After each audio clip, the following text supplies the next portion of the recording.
Before you listen, if you enjoy the stories and want to hear more, then please consider subscribing. Most of you listening aren't subscribed, so please take this time to subscribe. Turn on notifications so you'll never miss a story and be the first to hear. You'll also be supporting me. Thank you. I woke up to the sound of my alarm clock buzzing in my ear. It was Monday morning, and I had a long day of classes ahead of me. But something else was on my mind. The abandoned part of the school building that my friends and I had been talking about exploring. I had always been fascinated by the stories of the strange noises and sightings that people claimed to have experienced in that part of the building, but I had never had the nerve to go there myself. As I sat in class that morning, I couldn't focus on anything the teacher was saying. All I could think about was the abandoned part of the school. When lunchtime finally arrived, I met up with my friends in the cafeteria and we made our plans. We decided to meet up after school and head to the abandoned part of the building. As the final bell rang, I felt a mixture of excitement and fear.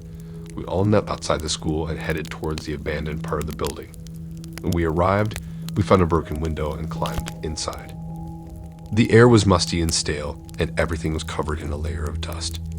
We explored the first few rooms, but nothing seemed out of the ordinary. Then we heard a noise coming from deeper within the building. It sounded like footsteps, but there was no one else in the building with us. As we made our way down the hallway, the shadows seemed to grow darker and more ominous. There was a strange feeling in the air, like we were being watched by something malevolent. Suddenly, one of my friends let out a scream. We turned to see him being pulled by an unseen force down the hallway. We ran after him, but he was pulled into a room and the door slammed shut behind him. We tried to open the door, but it was locked. We'd hear our friend screaming and pounding on the door from the other side. We knew we had to find another way in. As we explored the rest of the building, we encountered all sorts of strange things. Doors opening and closing on their own, objects moving by themselves, and strange whispers in the darkness. We feel a malevolent presence all around us, like something was taunting us and playing with us.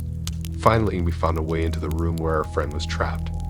When we opened the door, we saw him lying on the ground, unconscious. We tried to revive him, but he was unresponsive. Suddenly, the door slammed shut behind us, and we realized that we were trapped in the room with whatever had attacked our friend. We'd hear it moving around in the darkness, coming closer and closer. We huddled together, terrified, as the thing in the darkness closed in on us. Just when we thought it was all over, the door suddenly burst open, and we stumbled out into the hallway.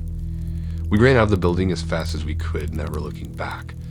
When we were finally outside, we collapsed on the ground, shaking with fear and disbelief. We had encountered something truly evil in that abandoned part of the school building, and we knew that we would never forget that experience for the rest of our lives.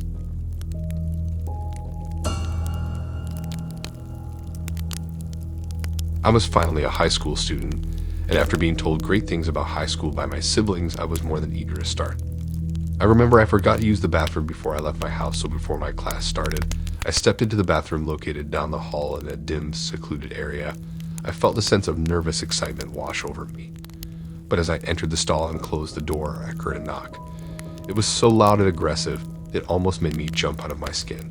I froze in fear, wondering who could be knocking in the bathroom stall. But when I opened the door, there was no one there. I brushed it off as my imagination, thinking that maybe it was just the sound of the pipes or the wind outside. However, the same thing happened the next day and the day after that. Every time I entered the bathroom stall, I would hear the same repetitive knocking.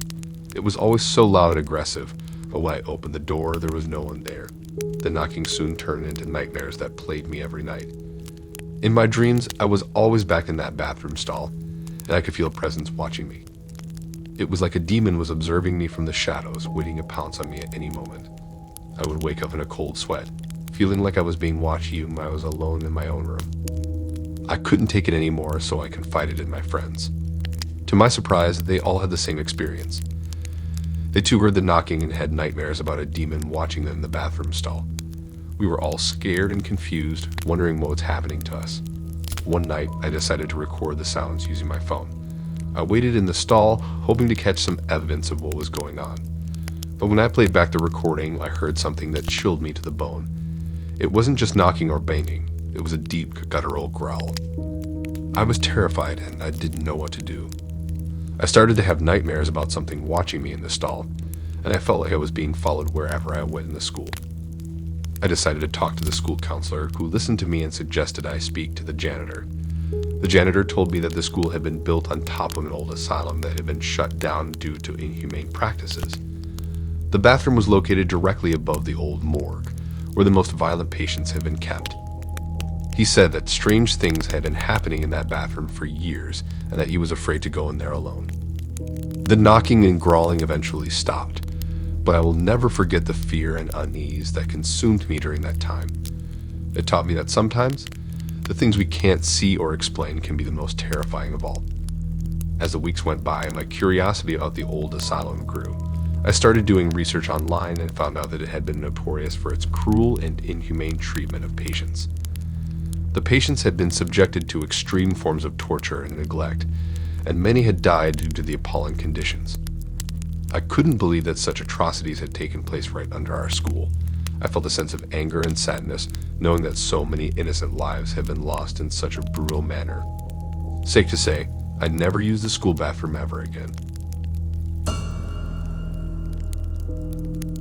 The summer break had ended and it was time to start high school for the very first time. I was excited to start this new chapter of my life, but things began to get weird quickly. It all started when I started experiencing strange occurrences, such as doors slamming shut and lights flickering on and off when I was alone in the hallways. I tried to brush it off as my imagination, but the occurrences became more frequent and more terrifying. One day, as I was sitting in class, I overheard a conversation between two students. They were talking about the acid prank that went wrong in the late 50s. I didn't know what they were talking about, so I asked them to explain. They told me that a group of students had spiked the punch at a school dance with LSD, and things quickly spiraled out of control. One student, a popular girl named Sarah, had a bad reaction and died shortly after. As I listened to their story, I felt a chill run down my spine. Was Sarah's ghost haunting the school? It sounded crazy, but the strange occurrences I had experienced made me wonder. I started to research the school's history and discovered that Sarah had been a student there in the late 50s. The more I dug, the more I learned about her life and the tragedy that had befallen her. I decided to reach out to some of the school's older teachers and students to see if they had any insight into what was happening. To my surprise, many of them had heard similar stories about Sarah's ghost haunting the school. Some even claimed to have seen her apparition in the hallways or felt her presence in the classrooms. I was scared, but I was also determined to get to the bottom of this. I started to spend more time in the library, reading everything I could find about the school's history and Sarah's life. Asking my teachers what they knew about Sarah, and after all the information, I learned that she had been a kind and gentle soul who would love to dance and sing. Her death had been a tragedy that had affected the entire school community. One day, as I was walking down the hallway, I heard a strange humming sound. It was coming from the bathroom, and it sounded like someone was singing. I hesitated for a moment, but then I slowly pushed open the door. As I stepped inside, the humming stopped, and the air grew cold. Suddenly, I felt a hand on my shoulder, and I spun around, expecting to see Sarah's ghost. But it was just one of my friends who had been trying to scare me. I laughed, relieved that it wasn't anything supernatural after all. But as we were leaving the bathroom, I heard a whisper that chilled me to the bone. It was Sarah's voice, and she was singing the song that had been popular at the school dance on the night of her death. I turned to my friend, and we both ran out of the bathroom as fast as we could. From that day on, I never doubted that Sarah's ghost was haunting the school, but I also knew that she wasn't there to harm anyone.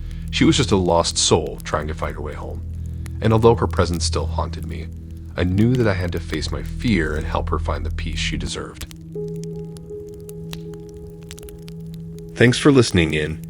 If you like these stories and want to hear more, then please subscribe and like and support this new channel.